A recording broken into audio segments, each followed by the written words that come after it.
সবাইকে নমস্কার জানাই প্রীতির রান্নাঘরে। আজকে একটা নতুন রেসিপি বানাবো। তো রেসিপিটি হলো পাও ভাজি। ঠিক আছে, তো পাও ভাজি করতে গেলে যে তরকারিটা ওটা বানাতে গেলে ওটা তোমার এখানে আছে বিনস কুচি, এখানে ফুলকপি, আর এখানে আলু, এখানে গাজর, ক্যাপসিকাম, টমেটো, কড়াইশুঁটি। ঠিক আছে, এগুলো নিজে মানে যেটুকু খাবেন যেটুকু করবেন সেটা পরিমাণ মতো সবজিটা দেবেন। ঠিক আছে, আমাদের বেশি বানাচ্ছি তার জন্য একটু বেশি সবজি লেগেছে, অল্প করলে অল্প সবজি দেবেন। এছাড়া এখানে লাগছে পেঁয়াজ কুচি, একটু পেঁয়াজ কুচিটা বেশি লাগবে, রসুন কুচি, আদা গ্রেট করা, এখানে আছে ধনে পাতা, কাঁচা লঙ্কা, লেবু, আর এখানে আছে হলুদ, কাশ্মীরি লঙ্কা গুঁড়ো, লবণ। তো প্রথমে রান্নাটা শুরু করা যাক। প্রথমে সব সবজিগুলোকে কুকারে দিয়ে সিটি মেরে নেব। ঠিক আছে, কুকারে সব সবজিগুলো তুলে দেবো। এক এক করে সব সবজিগুলো কুকারে দিয়ে একটু সিটি মেরে নেব।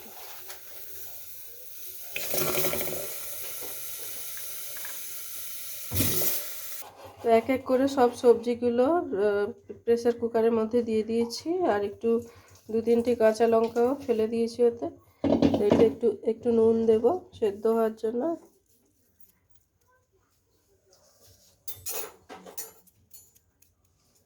আর জল অল্প করে দেব।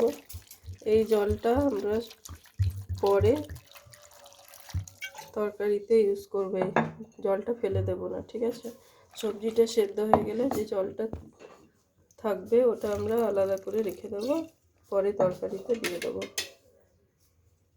তো সবজিটা সেদ্ধ করে নিই।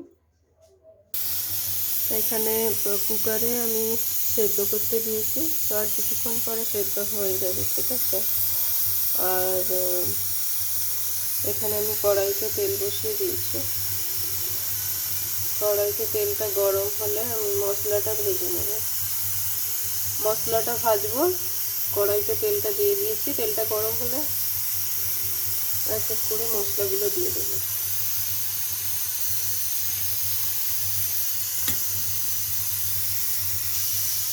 দেখতে পাচ্ছি তেলটা গরম হয়ে গেছে। প্রথমে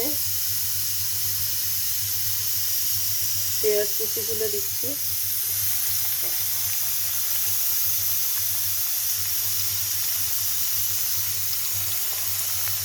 পেঁয়াজ, রসুন,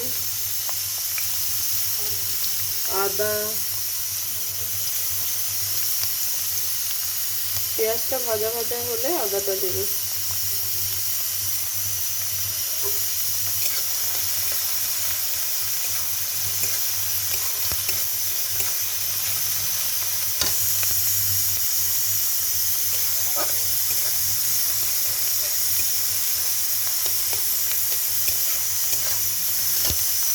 পেঁয়াজটা ভাজা ভাজা হচ্ছে। তো এখানে সবজিগুলো সেদ্ধ হয়ে গেছে। এই যে সবজিগুলো সেদ্ধ হয়েছে, তো সবজি থেকে জলটা আলাদা করে রেখেছি, পরে এটা তরকারিতে দেব। ঠিক আছে, আর এখানে আমি আদা দিয়েছি। পেঁয়াজটা ভাজা ভাজা হয়ে গেছে, আদাটা তুলে দিয়েছি। একটু ক্যাপসিকাম কুচি রেখেছিলাম সেটাও দিয়ে দেবো। সব ভাজা ভাজা হয়ে যাবে মশলাটা।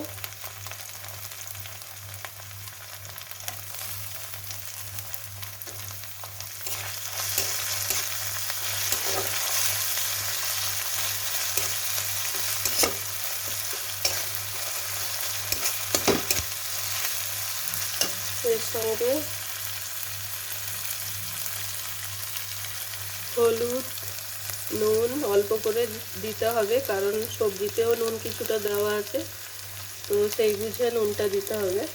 হলুদ আর কাশ্মীরি লঙ্কা গুঁড়ো, সামান্য একটু নুন ফার্স্টে দিয়েছি, পরে যদি লাগে আবার দিতে হবে টেস্ট করে।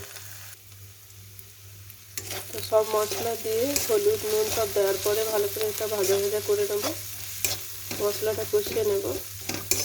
এখানে মশলাটা ভাজা হতে হতে সবজিগুলো ম্যাশ করে নেব। আমার কাছে এটাই আছে ম্যাশ করার জন্য, তো এইটা দিয়ে ম্যাশ করে নেব সমস্ত সবজিগুলো।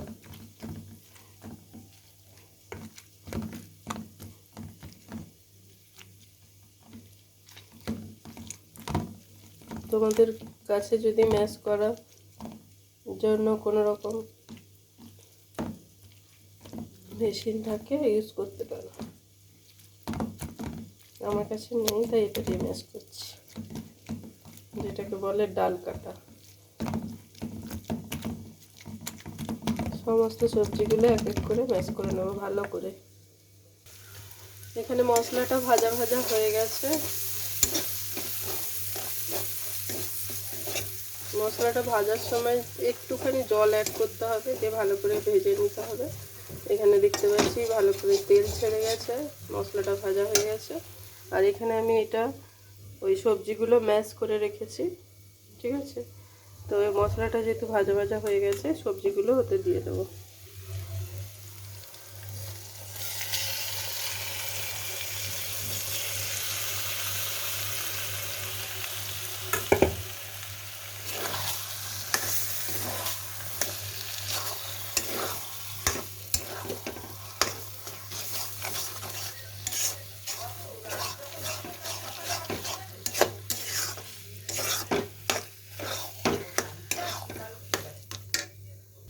তো এখানে সবজিগুলো দেওয়ার পরে ভালো করে এটা মিশিয়ে নেব।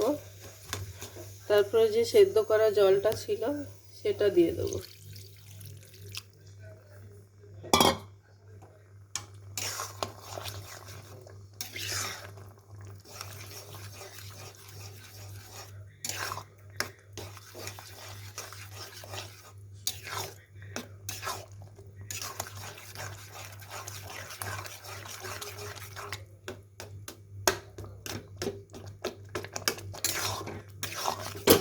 আর একটু জল আছে সেটাও দিয়ে দেবো, সবজি সেদ্ধর জল।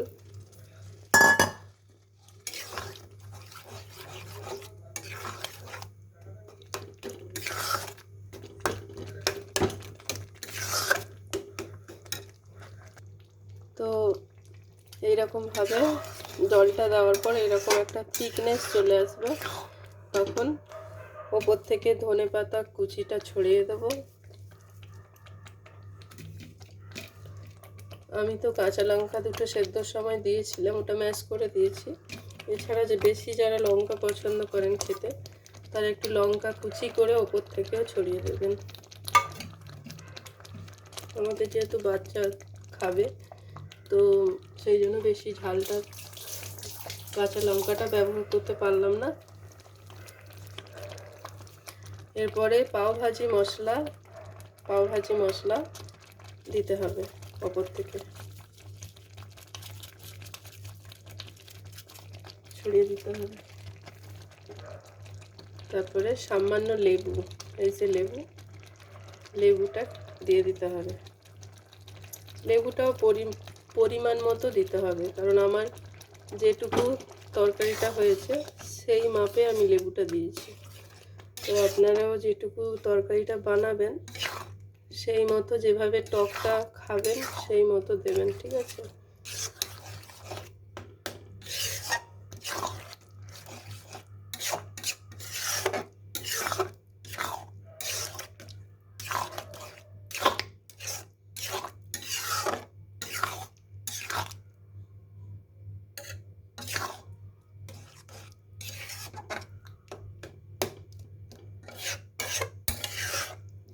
এটা ফুটে গেলে সামান্য বাটার দিতে হবে, বাটার অ্যাড করতে হবে। এটা ফুটছে যেহেতু, গ্যাসটা বাড়িয়ে দিয়েছিলাম, এই ছিটকে এদিক সেদিক ছিটকে যাচ্ছে, তো গ্যাসটা সিমে রেখে একটু করবেন, নাহলে গায়ে ছিটিয়ে পড়বে। আমার তরকারিটা রেডি হয়ে গেছে। ওপর থেকে একটু বাটার অ্যাড করতে হবে, বাটার দিয়ে ভালো করে মিক্সড করে নিতে হবে একটু, ব্যাস। আর লবণটা টেস্ট করে নিতে হবে, যে লবণটা ঠিকঠাক হয়েছে কিনা চেক করে গ্যাসটা অফ করে দিতে হবে। আমাদের পাওভাজির তরকারিটা রেডি হয়ে গেছে। পাওভাজির তরকারিটা রেডি হয়ে গেছে। এবার চলো যাই পাওটা আমরা বাটার দিয়ে ফ্রাই করব, ঠিক আছে, ভাজবো, দিয়ে তরকারি দিয়ে সার্ভ করব। তো এই যে পাও, আমি গোল পাওটা পাইনি তাই লম্বা পাওটা নিয়ে এসেছি।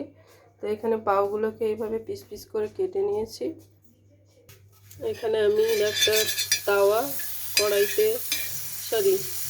তাওয়াটা গ্যাসে বসিয়ে ভালো করে একটু গরম করে নিয়েছি। তারপরে বাটারটা দিয়ে দেবো তাওয়াতে, দিয়ে পাওগুলোকে ভাজবো।